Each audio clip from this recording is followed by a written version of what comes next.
What's going on, guys? Today we're talking about Pantheon and how he holds up to his lore. And what does he mean in the overall universe and overarching story of League of Legends? And to me, this is a very interesting project because Pantheon is a unique character in League of Legends. He's one of the few characters that has died. Now, we're going to go into more details what I mean by that, but it's pretty clear. The original Pantheon that existed before his rework is dead. He died in that rework. That Pantheon was the spirit or the celestial entity that took over Pantheon's body, and he has been let go, killed by Atrius. So for the first time in Riot's continuity, they killed off a champion, only for him to be reborn as Atrius, the unbreakable spear. And this, to me, is so fucking riveting, because not only is Atrius a human, a mortal man that has been grafted with the abilities of a god, but they can only be awakened through the cold rage of the harsh realities of the world. But he's also like the embodiment of the human condition, the very thought of our existence, like through and through. He's a part of us that will never give up against any obstacle, ever present, ever rising to the occasion and building himself back up from the brink of defeat. This is why Pantheon, to me, thematically is one of the coolest champions in League of Legends, because, like, dude, he's so inspiring as a character that, like, it's literally like any of us trying to climb to gold or hit up diamond. You know what I mean? Like, how many times have you been griefed? How many times have you been fucking beat down? How many times have you been outplayed or smurfed on or had a troll? Just to log back in and try again and again and again. And through all of those hardships, you endeavor to something better. And hopefully you can find some kind of meaning in this video. So Pantheon, a very interesting character in the lore, because he doesn't really exist in the way that he used to. He's no longer an aspect of war. He is reborn as a mortal man after the aspect dies. And we're going to be going over what Pantheon's lore is, just on the off chance you have no idea what it is. It's going to be a little more like, I'm not going to read it word for word, because, man, my reading voice is fucking terrible. But what I am going to do is I'm going to break down the lore for Pantheon for you, at least in his biography. I'm not going to go over his color stories or anything like that, even though they are fucking dope. And we're going to try and see how he holds up to the thematic that his lore represents.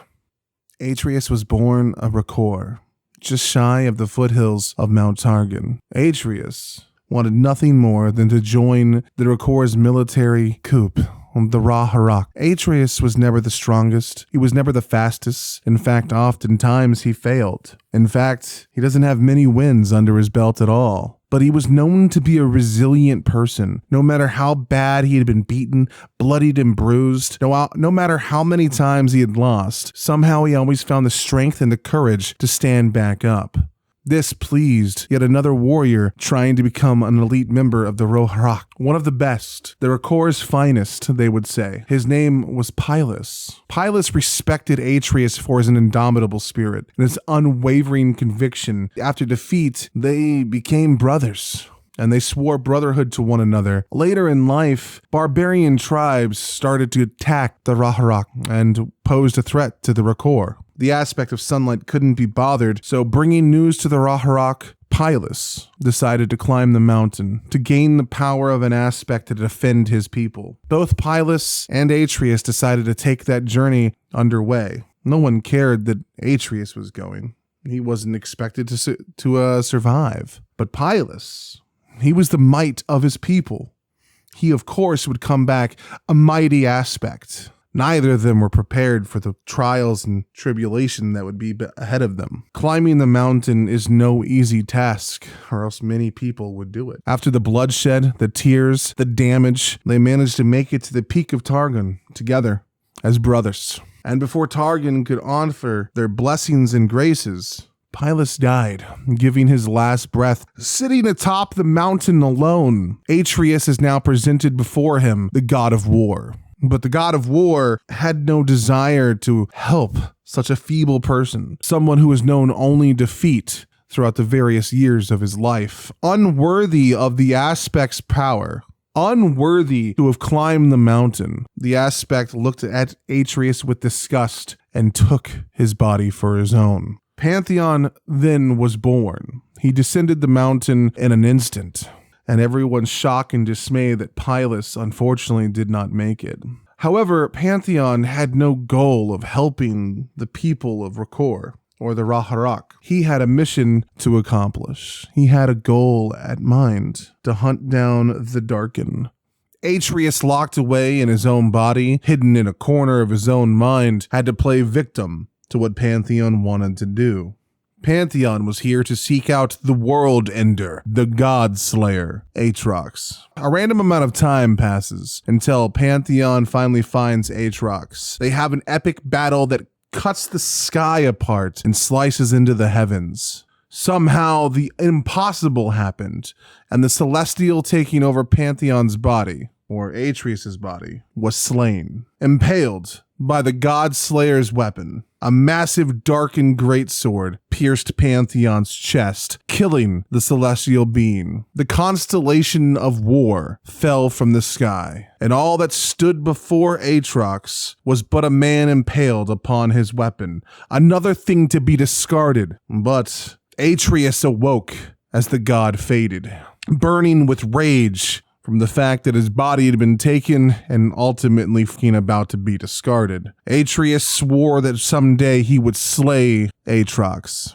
spitting in the Darkin's face. The Darkin pulled out the weapon upon Atrius's chest and left him there to fucking die, unworthy to be yet another part of the monster himself. Somehow, over time, Atrius regained consciousness some hours later and clawed his way back to Pylus's farm to inform Pylus's wife of his fate. It is here at Lula's farm Atrius confronts the mortality of the situation at hand. He comes to realize that the gods, they use men, darken, aspect. It's all the same, two sides to the same coin. But before he could fully heal, before he could fully come to his new mindset, he had heard the barbarian tribe was marching. Atrius, alone, without the power of a god, not fully healed from the wounds from his most recent battle, stepped out once more with a dulled shield and a broken tip of a spear to hold them off alone. Maybe then he could recover from Pylus's death. But upon entering the battlefield, he saw something he could only comprehend. Through the fear, the death, the stench, it was Atrius. Atrius had been pushing the barbarian tribe to attack the Rakor, in fear, trying to run away. It was here, solidified on this moment, before the sun. Atrius was done.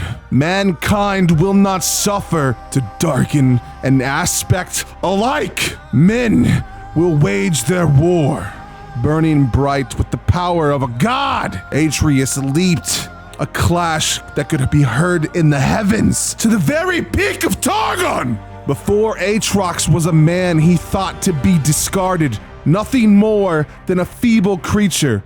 Atrius jokingly said, "Without the power of a god, do you hope to take me?" Atrius, burning bright, the constellation relit, said, "But the power of a man can fell that of a god." Severing Atrius's arm, Atrius defeated the God Slayer. The World Ender bowed before the might of a man. It was on this day, this moment, Pantheon was reborn, not as an aspect of war, not as a god, but as a man that will lead his fellow men into war against those that would abuse them. Demon, darken, aspect, it makes no difference. They will be felled all the same. That's a pretty crazy story, right? It's not word for word, mind you. You might want to check out the story on Universe if you want to have one beautifully written. I don't really read out loud like that because, man, that's when people find out I'm kind of retarded.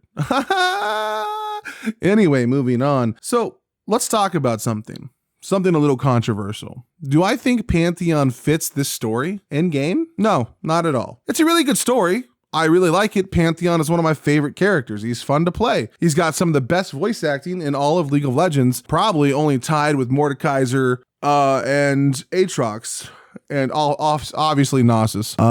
Onassis is my boy. So what's wrong with the character? Well, if you talk about theme, think about someone like, Ghostcrawler always tries to use fucking Jinx as one. He's like, well, Jinx, when she gets the kills, her passive makes sense. She gets excited and she runs around like a crackhead and she wants more kills. So she gets super excited and super fast and fires fast. And that's kind of Jinx in a nutshell. Explosions, death, woohoo! And he's right. That is a really good character that has really good theming, and there's a good thematic resonance from the story to the gameplay. Pantheon, unfortunately, does not fulfill that role. For some reason in game, Pantheon is a hyper-aggressive, super early game champion that gets to crit you the lower you get with a spear. I'm coming at you, baby. And he has a 5-stack passive. Which that one kind of makes sense because he likes to build up in battle, but I don't understand why Pantheon starts off the game so strong when in his lore, he's kind of a fucking loser, and he gets his ass beat constantly. He's all about taking damage and getting back up. He should be a perfect tank, but instead, Pantheon's almost entirely played as an assassin. You know who fits that champion role probably the best, story-wise? Is if you put that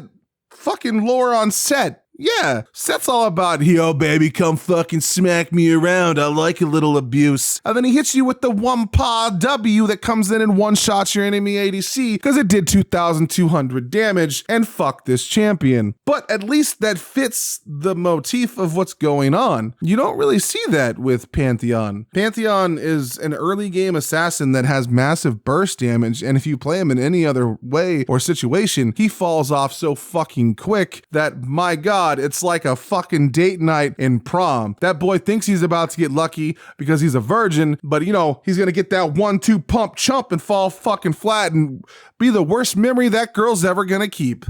Yes, I was one of them. I'm sorry. Stacy, fuck. But back to the video. Pantheon is all about early game, make them surrender FF at 15. He's not really a scaling champion that takes a lot of abuse. In fact, he's not very tanky at all. Hell, he can't even block turret shots anymore. Way to go, Riot.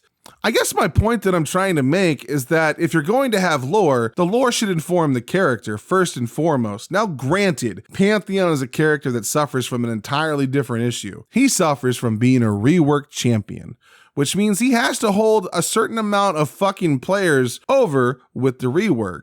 Like hopefully at least 10 to 20%. Pantheon is entirely the exact same champion, albeit in a different way, with all of the exact same abilities. So if you were to make, Atrius a late game scaling champion that got tankier with time and refuses to surrender, well, then no one who played Pantheon beforehand would fucking play him. Pantheon was an early game burst assassin that did not give a fuck with a broken passive, might I add. So they did a perfect rework with Pantheon, but thematically the lore doesn't just fucking carry over well enough into game. I'm glad they made the lore they did.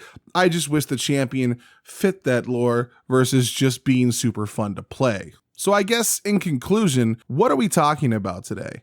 Well, we're talking about how Pantheon is fucking fun and you should play him. Just know if you're looking for like a through line for the character, a narrative through line, it's not going to be really reflected in the gameplay. If you want to go experience the stories and other things Pantheon have done, you're going to have to do so on Universe or listen to his soothing dialogue on repeat. I don't know about you, but that's my late night function. That's what I got playing. I mean, whoo, Pantheon daddy, yes. Anyway, I'll leave you with a few of my favorite quotes of the champion. Brother to warriors resting beneath wheat, son of battles 1,000 times lost, I know who I am, and I will show the gods what I can become. How much further could we march if we were not forced to carry our fears on our backs? I am not the Pantheon you knew, creature. I am Atrius, a mortal, about to slay a dragon. I earned my spear with my brother's dying breath. How did you earn yours, Demacian? Behind me lies a farm. I wonder if there is bread above the hearth, and if I will ever return. We are privileged to breathe, to taste the air. It is the last gasp of all who have died before us. I will never surrender! Hey man, thanks for watching today's video. Man, guys, we are fucking slaying it. I promise that we'll always do reactions on this channel, but I have a few other videos that I gotta get out and many things that I'm working on. I hope you enjoyed today's video. If for any reason you did not, I do apologize. For those of you that did, haha, yay! I'm glad I can make another video to make you happy. Outside of that, hopefully we can see you on our various forms of social media, either on the Rift or over on Twitch or Twitter or TikTok. We use all three of those quite frequently. You can also join our Discord channel below. We do a lot of dumb stuff as a group. There are numerous things, and we are always looking to grow the community. Always up for suggestions as well. Just, try and be mindful of other people. And thank you so much for everyone that watched this video. And I know, I'm probably a ripoff of some of your favorite YouTubers, but god damn it, I make it look good. I'll see you guys in the next video, and you have yourself a wonderful day, you beautiful bastards.